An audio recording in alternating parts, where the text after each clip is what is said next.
ये आवाज़ें, ज़िंदगी कितनी अधूरी है इन आवाज़ों के बिना। आज हम जो भी देखते हैं, सुनते हैं, समझते हैं, सब कुछ इन आवाज़ों की वजह से ही तो है। अगर ये आवाज़ें ना होती तो क्या होता?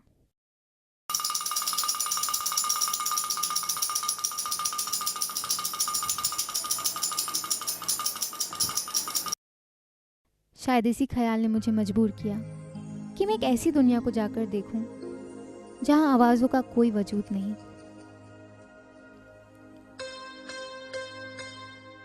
साइन लैंग्वेज से बच्चा शायद कुछ भी पढ़ सकता है, लिख सकता है, कुछ भी ऊंचाया जा सकता है, मगर जो सच्ची बात है वो कभी बोल नहीं सकता। यहाँ आकर एक सवाल मेरे मन में उठा कि क्या कोई अपनी सारी जिंदगी सिर्फ इशारों के सहारे गुजार सकता है? कोई भी चीज जब नेचर के पास होती है, नेचुरल होती है, उसकी लाइफ और उसकी पोटेंशियलिटी सही होती है। मैं साइन लैंग्वेज के अगेंस्ट नहीं हूं, ना मैं डेफ एजुकेशन के अगेंस्ट हूं, बट अगर हम किसी बच्चे को उस दलदल से निकाल सकते हैं तो हमको उस बच्चे को उस दलदल से निकाल लेना चाहिए। साइन लैंग्वेज एक नॉर्मल इंसान की कम्युनिकेशन स्किल्स नहीं है। कितने लोग इस दुनिया में हैं जो साइन लैंग्वेज को समझ सकते हैं या सीख सकते हैं? शायद 0.2%, 0.3%। आप इन बच्चों को उस करोड़ों की जनता के बीच में कैसे इंटीग्रेट कर सकते हैं? अगर वो या तो आप सभी को साइन लैंग्वेज सिखाएं या इनको बोलना सिखाएं। तो शायद बोलना सिखाना अब संभव है और सुनना सिखाना अब संभव है एक अच्छे इम्प्लांट के बाद। और हमारे पास तो अब ढेरों बच्चे हैं जो आपसे खुद मिल सकते हैं, खुद बोल सकते हैं। और ये सुनकर मैं निकल पड़ी उन बच्चों से मिलने जहाँ मेरे सवालों के जवाब मेरा इंतज़ार कर रहे थे। हुसैन जब हमारे पास आया, हम बहुत खुश हुए हुसैन को हमारे पास आता देख के, क्योंकि इस कड़ी में 84-85 इम्प्लांट की कड़ी में हुसैन हमारा सबसे छोटा इम्प्लांट ही है। तो हमें बड़ा अच्छा लगा कि in spite of coming from a very socio economically poor background, parents के अंदर वो ध्यान था कि बच्चों को हम कुछ ज़िंदगी दे पाए।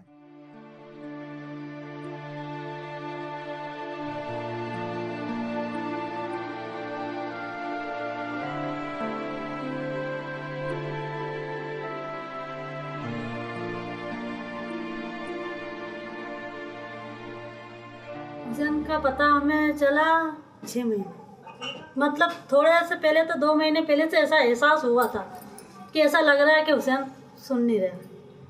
फिर कुछ बढ़ते बढ़ते पूरा अच्छी तरीके से ऐसा लगा कि ये बच्चा सुनता नहीं।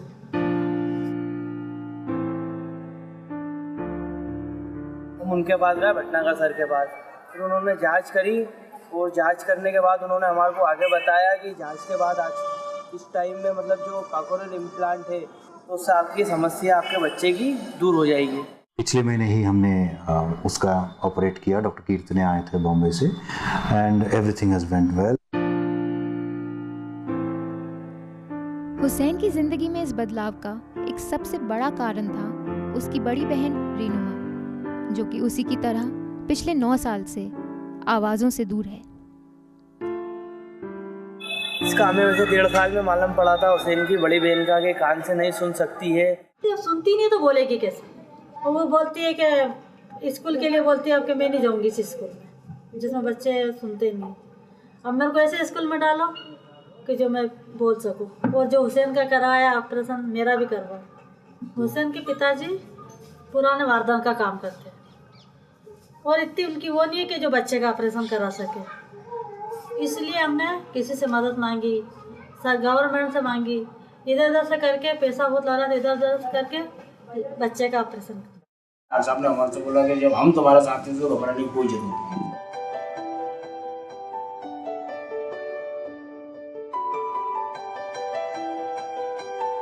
जब हुसैन 3 साल का होगा, आम बच्चे की तरह नॉर्मल स्कूल में जाएगा। मेरा अगला पड़ाव था इस इलाज को समझना और इसकी तह तक जाना और जानना कि कॉक्लियर इम्प्लांट क्या है।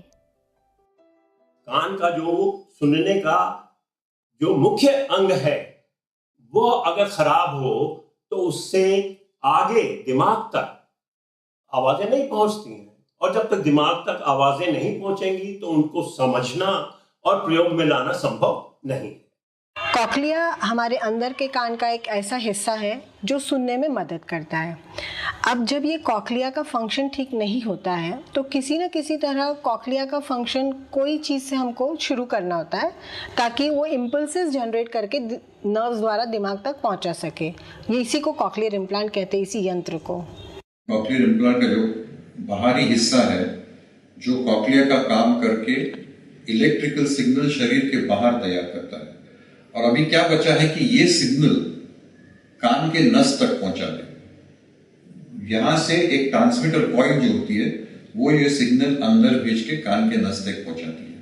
तो आप कॉक्लियर इम्प्लांट में पेशेंट के कान का इस्तेमाल नहीं करते, मशीन ही काम बाहर करता है और सीधा वो सिग्नल कान के नस को जाता है। तो भले कान में कितनी भी खराबी हो कोई प्रॉब्लम नहीं आता। बड़ा दुख हुआ था जब मेरे को खुद को अपनी भतीजी को डायग्नोज करना पड़ा कि she is hard of hearing when she was 11 months. 11वें महीने में हमने आइडेंटिफाई कर लिया था। मुझे भाभी को डिसेंसिटाइज करने में कम से कम 6 महीने लगे कि भाभी अपनी बच्ची मूक बधिर। पहला केस ऐसा देख रही थी मैं अपने लाइफ टाइम में, तो मुझे बहुत डर लग रहा था कि क्या होगा। बट समहाउ भाभी ने उसको एक्सेप्ट किया और उसको बड़ा चैलेंजिंग लिया। भैया इसको समझाया हमने। आज ऐश्वर्या को ऑपरेट किए हुए हमारे तकरीबन 2 साल होने आ रहे हैं। जब इसका स्विच ऑन हुआ था तो थोड़े दिनों तो इसको बिल्कुल कुछ भी बोलती नहीं थी, लेकिन उसके बाद इसने मम्मी पापा बोलना शुरू किया तो बहुत ही अच्छा लगा हम लोग। मुझे उस दिन अभी भी याद है, अभी भी रोंगटे खड़े हो जाते हैं जब मुझे फ़ोन आया। अमित सक्सेना उनके फादर का नाम है, उनका फ़ोन आया कि भाई 1 मिनट ऐश्वर्या कुछ बोल रही है। और जब मैंने फ़ोन सुना और वहाँ से आवाज़ आई ताऊ जी कोलावेरी कोलावेरी कोलावेरी डी, जो खुशी मुझे मिली, जो आनंद मुझे मिला, शायद मज़ा आ गया। And that was an experience of my life. मुझे लगा कि मैंने कुछ किया है इस बच्ची की जिंदगी।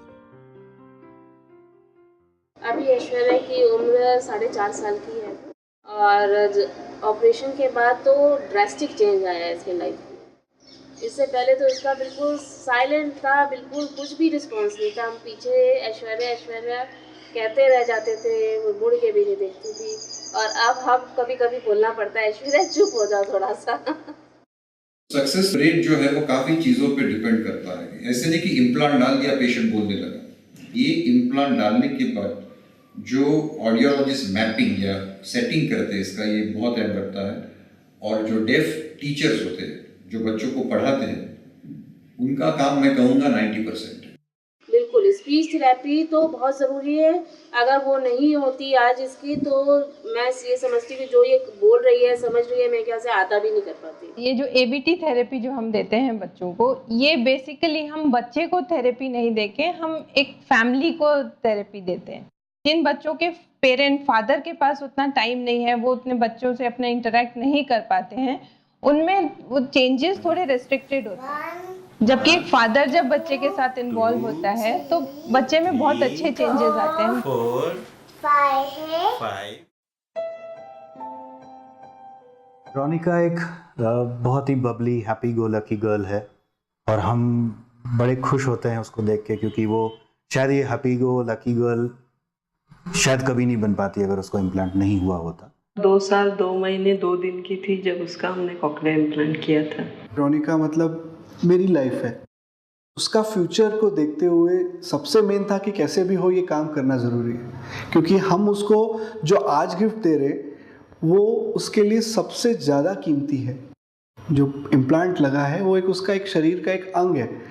इसको अब हम सोचते नहीं है कि ये कुछ नॉर्मल बच्चों से कुछ अलग है। हाँ, थोड़ी सी पीछे ज़रूर है। उसका रीज़न है कि एक नॉर्मल बच्चा पेट में रहते हुए 6 महीने की उससे सुनता है और इसने सुनना स्टार्ट किया 2 साल की उम्र में। आज वो शिशु कुंज इंटरनेशनल स्कूल जाती है, सभी बच्चों के साथ खेलती है, डाइनिंग स्पेस पे जाती है, सभी के साथ बैठ के खाती है, शिशु कुंज के प्रोग्राम्स में डांस भी करती है, स्टेज के ऊपर गाना भी गाती है। डांस का उसको बहुत शौक है। मोनिका में एक स्पेशल स्किल है डांस की, और इनफैक्ट उसको आगे रखा गया not for because she had a problem with her और सम इम्पेयरमेंट, क्योंकि उसने वो चीज़ इजीली पिकअप कर ली। और अगर आप उसको देखेंगे आप खुद जानेंगे कितना वो ब्यूटीफुली परफॉर्म कर रही है। आपको पता है वो बहुत नॉटी भी है। जो सपोर्ट स्कूल उसको आज दे रहा है उसको हम आपको बता नहीं सकते। हमने सोचा ही नहीं है कि वो अलग बच्चा है, सोच यही लेके चले हैं कि वो भी एक नॉर्मल बच्चा है। तो उस सोच ने ही हमको दिशा दी कि हम उसको मेन स्ट्रीम में ला सकें। इट्स अ स्कूल या society in a smallest form you can say. और अगर हमने इतना इजीली एक्सेप्ट किया है उसको, then I am sure the entire world should accept such kind of children. That implant helped her to learn more in a better way. अच्छा लगता है कि हाँ, हम बच्चे के अंदर वो परिवर्तन ला सके जो हम एक नॉर्मल बच्चे के साथ उम्मीद करते हैं। मुझे खुशी है इस बात की कि कम से कम रोनिका एक नॉर्मल स्कूल जा पाई। पर उन बच्चों का क्या जो आज भी खामोश हैं? जो डेफ एंड डम बच्चे होते हैं, जो सुनाई या बोल नहीं पाते हैं, सबसे बड़ी तकलीफ उन बच्चों के लिए आती है एजुकेशन की। इन सामान्य हेयरिंग एड के साथ हम वो सारा काम नहीं कर सकते जो कि कॉक्लियर इम्प्लांट के साथ बच्चे को हो सकता है। कॉक्लियर इम्प्लांट के बाद जो थेरेपी वर्कआउट होता है उसमें बच्चा सीधे सामान्य स्कूल जाके पढ़ सकता है। लेकिन जो बच्चे हमारे पास आते हैं जो ग्रुप हियरिंग एड या इंडिविजुअल हियरिंग एड लगा के शिक्षा ग्रहण करते हैं, वो बच्चे पढ़ते, हम पढ़ाते हुए एफर्ट उतना ही करते हैं, उतने ही उनके साथ प्रयास करते हैं सिखाने का हर चीज़ का, लेकिन जो अंतर रह जाता है वो काफ़ी बड़ा अंतर होता है। ये बच्चे नॉर्मल है, माइंड नॉर्मल, बॉडी नॉर्मल। आप और मैं जो कुछ भी करना चाहे ये बच्चे कर सकते हैं, सिर्फ उनको सुनने की क्षमता चाहिए। अब मैं अपने आखिरी मेहमान से मिली जिसने मुझे मेरे सारे सवालों के जवाब दे ही दिए। मुझे अच्छी तरह से याद है, इलियास 1.5 साल का था जब इलियास के दादाजी उसको गोदी में लेके आए थे मेरे पास। दादाजी ने एक ही बात पूछा था मुझसे कि क्या ये कभी बोल पाएगा। जैसे भी करके 2.25 साल के पहले उसका ऑपरेशन कराए। जब छोटे से बच्चे की सर्जरी हुई, जब हम लोग बहुत घबरा गए थे। ऑपरेशन होने के बाद ये इम्प्लांट जब लगाते तो बच्चे बहुत डर जाते, क्योंकि पहली बार जब वो आवाज़ सुनते हैं ना तो उनको कुछ बहुत डर महसूस होता है। तो हम उसको पहले तो लगाने में ही बहुत मेहनत करना पड़ी हमको। इम्प्लांट लगाकर हमको 2-2, 4-4 घंटे उसको गार्डन में लेकर बैठना पड़ता था। फिर उसको नींद में लगाकर सुलाते थे ताकि डर उसका ख़त्म हो जाए। जब उसकी आदत पड़ गई उसके बाद थेरेपी चालू हुई इसकी। सभी बच्चे कुछ ना कुछ प्रॉब्लम करते हैं, बट इलियास हमको इसलिए याद रहता है क्योंकि इलियास ने सबसे लंबा समय लिया था थेरेपी के रूम के अंदर आने के लिए। इलियास मुझे याद है 6 महीने तक हमारे पास ऊपर नहीं आया था। हमारे साथ साथ माँ बाप और उनके परिवार की मेहनत है जो आज वो रंग ला रही है। अलग अलग कॉन्सेप्ट्स हम उसको देना होता था, तो कई मार्केट, वेजिटेबल मार्केट ले गए, फ्रूट मार्केट ले गए, फिर ऐसे उसके साथ रैपो डेवलप किया। उसके बाद इलियास बोला और काफ़ी क्लियर है, वो बिल्कुल आज नॉर्मल बच्चे की तरह बोलता है और सुनता है। और मुझको उम्मीद नहीं थी इतनी कि इतना बोलेगा और ऐसा अपने जैसा बोल पाएगा और सुन पाएगा। इलियास एक नहीं 4 भाषाएं बोलता है, हर चीज़ में आगे है। Skating, cycling, cricket. अभी 96% थे उसके 2nd क्लास में, and I am very happy now. मैं उम्मीद करता हूँ कि मैं उसको इंदौर का कलेक्टर बनाऊं। इस सफ़र में सबसे बड़ी मुश्किल जो मुझे महसूस हुई वो था इस इलाज का महंगा होना। क्योंकि छोटा अमाउंट नहीं था और एकदम से ये चीज़ें सामने आई थी तो थोड़ा सा टाइम लगता है। सबसे रिलेटिव से बात करके, जहाँ से भी थोड़ा बहुत अरेंजमेंट करके, पर्सनल सेविंग्स से, ऐसा करके इन सब चीज़ों को जोड़ के पैसा अरेंज किया। फिर उसके बाद इसके लिए हम तैयार हो पाए। हमने हमारा गोल्ड गिरवी रखा था, उसके बाद हमने इंस्टॉलमेंट में पैसा जमा करा। 6 महीने निकल गए, 7 महीने निकल गए, 8 महीने निकल गए। हम बड़े परेशान रहे इस मामले के अंदर, तो कुछ लोगों ने सहयोग हमें करा। बच्चे की ज़िंदगी का सवाल है, इसलिए हमने दिल खोल के लोगों से मदद मांगी और लोग आए सामने, उन्होंने हमारी मदद की। अगर कोई इंसान किसी मुसीबत से निकलता है और सक्सेसफुल होता है तो उसका जज्बा और उसकी स्पिरिट एक डिफरेंट लेवल पे होती है। स्पिरिट्स की लेवल आप समझ सकते हैं कि सारे पेरेंट्स मिलकर अब एक पेरेंट फोरम बना रहे हैं, यस वी कैन, जो कि एक डेडिकेटेड फोरम होगा जो कि which will be run and govern by the parents. और उसमें हम लोग ये वाला जो अपना मुद्दा है गवर्नमेंट के पास भी ले गए हैं कि आप कम से कम इसमें सब्सिडी थोड़ा बहुत तो दीजिए, स्टार्ट तो करिए। मैं ब्लेम नहीं करूंगा उन अथॉरिटीज़ को या उन व्यक्तियों को या उस पब्लिक को जो एक बधिर बच्चे को देख के महसूस करती है कि ये तो सब कुछ तो ठीक है इसमें, क्योंकि बधिरता दिखती नहीं है।